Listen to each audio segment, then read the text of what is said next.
Hello, আসসালামু আলাইকুম। আজকে অনেকগুলো চেরি ফুল বানাবো আপনাদের সামনে। সেই দিন এই চেরি ফুলগুলো বানানোর একটা ভিডিও আপলোড করেছিলাম, যেটা আপনারা অনেকেই পছন্দ করেছেন। এই জন্য ভাবলাম পুরোটাই শেয়ার করি।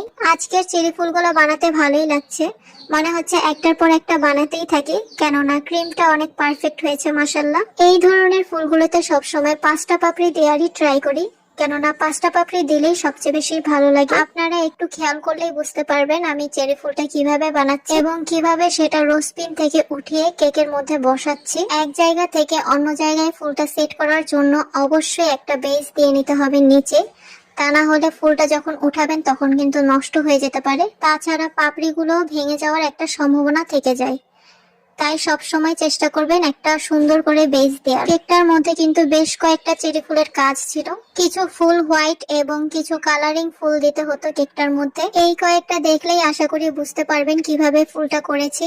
সবগুলোর ভিডিও আমি করিনি। অনেক আপুরা জিজ্ঞেস করেন আমি কেকগুলো এত সফট করি কিভাবে। আসলে এগুলোর মধ্যে কিছু টেকনিক রয়েছে, মিক্স করার মধ্যে কিছু টেকনিক আছে যেগুলো আপনারা না দেখলে বুঝবেন না। এমন অনেক কাজ রয়েছে যেগুলো মুখে বলে দিলে লাভ হবে না। এই জিনিসটাই আমি বোঝাতে পারি না, সবাই শুধু ইনবক্সে মেসেজই করে যান। অনেকে আবার ক্রিম সম্পর্কে জানতে চান।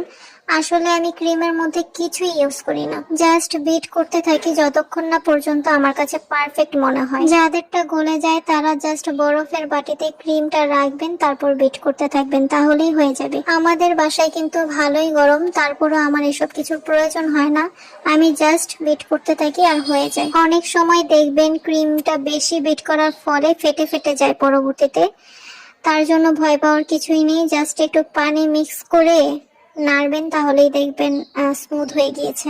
এই ধরনের ফুলের জন্য ক্রিমটা একটু হার্ড হলেই ভালো হয়, আর ফিনিশিং টানার সময় ক্রিমটা একটু পাতলা হলে ফিনিশিংটা ভালো আসে।